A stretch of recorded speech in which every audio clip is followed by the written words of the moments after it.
ska ta republikanerna först. Så här var det ett virusgrundarlag som det ska ta som ta stötterna som sitter och följer nu där. Ta hoskar väl samman. Republikanerna vill välja lov för en pris medan demokraterna inte gör det.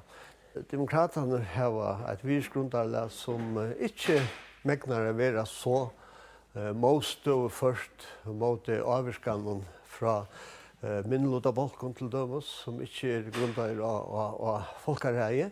Republikanerna har en politik som av ökjon lyses till okkon. Ja, det enda igen som rena. Hvor håper du för att vinna? Republikanerna.